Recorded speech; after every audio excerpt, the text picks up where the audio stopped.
Hello दोस्तों, इस video में भक्ति काल की काव्य धाराओं को अपन पढ़ेंगे, जिसमें निर्गुण भक्ति काव्य धारा और सगुण भक्ति काव्य धारा के प्रवर्तक, और आज इसमें विशेष तौर पे संत काव्य धारा की प्रमुख विशेषताएं और संत काव्य धारा के कवियों को कालक्रम की दृष्टि से देखेंगे विद ट्रिक के साथ में। तो पढ़ते हैं भक्ति काल। भक्ति काल को दो काव्य धाराओं में बांटा गया था, निर्गुण भक्ति काव्य धारा और सगुण भक्ति काव्य धारा। निर्गुण भक्ति काव्य धारा के दो भाग हैं, ज्ञानाश्रयी या संत काव्य धारा, दूसरा प्रेमाश्रयी या सूफी काव्य धारा। ज्ञानाश्रयी काव्य धारा ये नाम शुक्ल ने दिया था और संत काव्य धारा ये नाम राम कुमार वर्मा का था। तो शुक्ल ने निर्गुण भक्ति के दो भाग ज्ञानाश्रयी और प्रेमाश्रयी रूप में किए थे और राम कुमार वर्मा ने निर्गुण भक्ति काव्य धारा के दो भाग संत काव्य और सूफी काव्य के नाम से किए थे।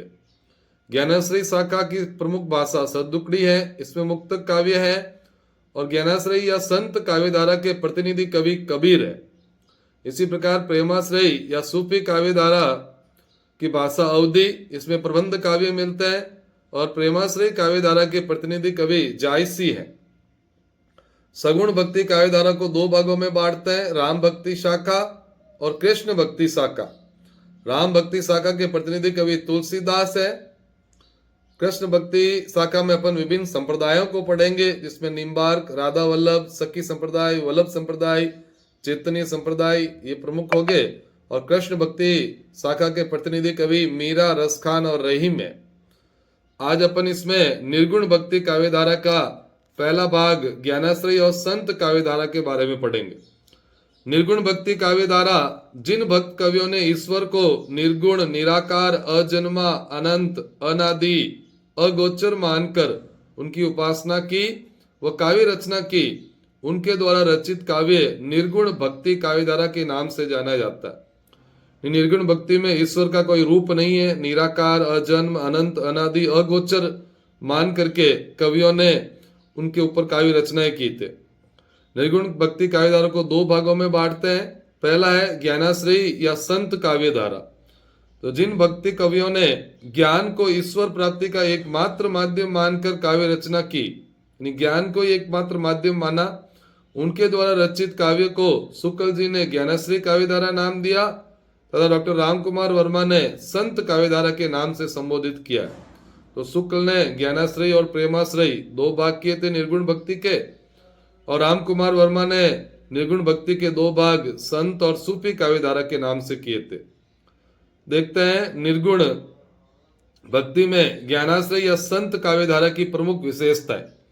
ईश्वर के निर्गुण रूप की उपासना नाम से ही स्पष्ट है। निर्गुण रूप की उपासना एकेश्वरवाद, अद्वैतवाद, अद्वैत योग साधना द्वारा शरीर एवं मन की शुद्धि पर बल, गुरु को ईश्वर की तुलना में उच्च स्थान, ये सबसे महत्वपूर्ण विशेषता थी निर्गुण भक्ति में ज्ञानाश्रयी शाखा की या संत काव्य शाखा की विशेषता, जिसमें गुरु को ईश्वर से भी ऊंचा बताया गया था।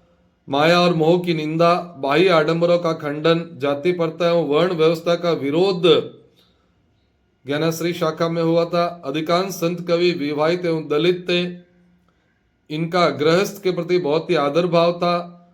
ज्ञानाश्रयी शाखा की भाषा सद्दुकड़ी की मिलती है। मुक्त काव्य की रचना हुई, घरेलू एवं दार्शनिक प्रतीकों का भरपूर प्रयोग किया गया। ब्रह्म सत्य जगन मिथ्या, यही विशेषता निर्गुण काव्य धारा की रही है। ब्रह्म सत्य जगन मिथ्या, विश्व बंधुत्व एवं प्राणी मात्र का कल्याण का भाव देखने को मिलता है। निर्गुण काव्य धारा में संत कवि शास्त्रीय ज्ञान के स्थान पर अनुभूत ज्ञान को महत्व देते थे। हिंदू मुस्लिम एकता पर बल, अवतारवाद का खंडन, सहज जीवन पर बल और रहस्यवादिता, ये संत काव्य धारा की प्रमुख विशेषताएं थी। संत काव्य धारा का प्रवर्तक शुक्ल, हजारी प्रसाद द्विवेदी व राम स्वरूप चतुर्वेदी के अनुसार संत काव्य धारा के प्रवर्तक कबीर है, और ये सर्वमान्य मत भी माना जाता है। कबीर को संत काव्य धारा का प्रवर्तक माना जाता है। गणपति चंद्र गुप्त व राम कुमार वर्मा के अनुसार नामदेव है।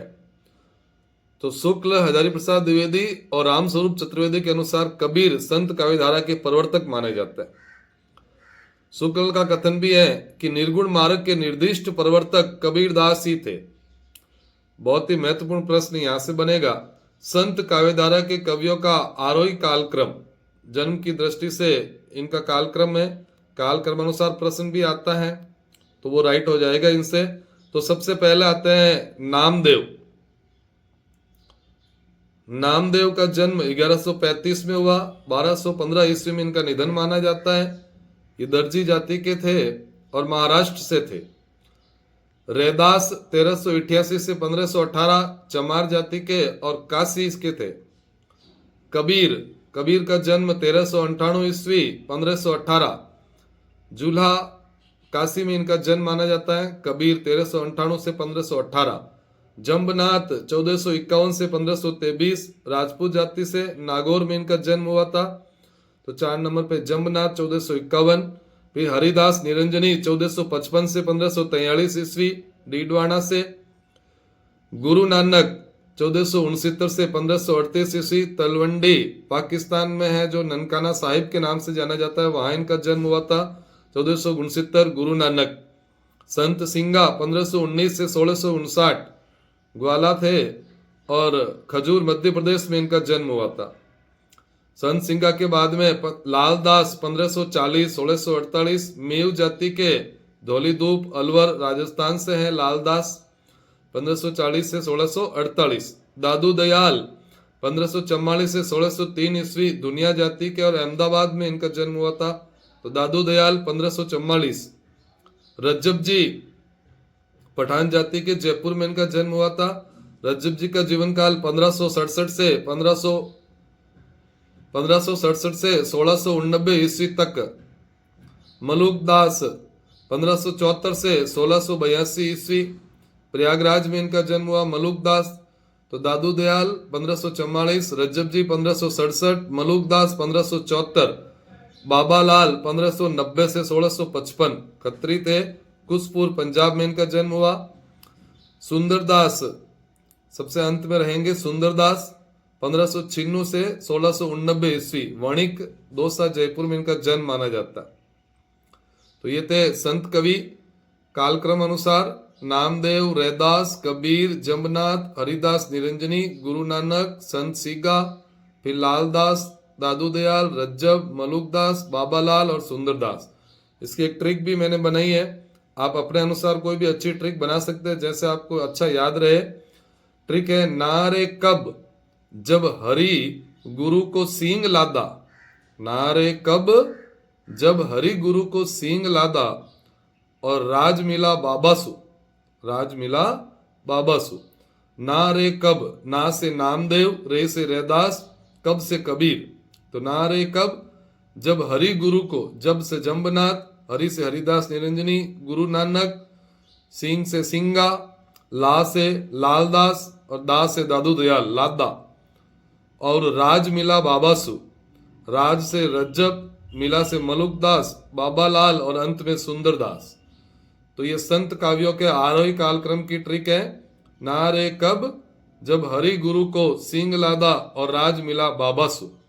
अगले वीडियो में अपन कबीरदास को बहुत ही विस्तृत रूप से पढ़ेंगे। अपना दोस्त जीके चैनल पर वीडियो को पूरा देखने के लिए बहुत बहुत धन्यवाद।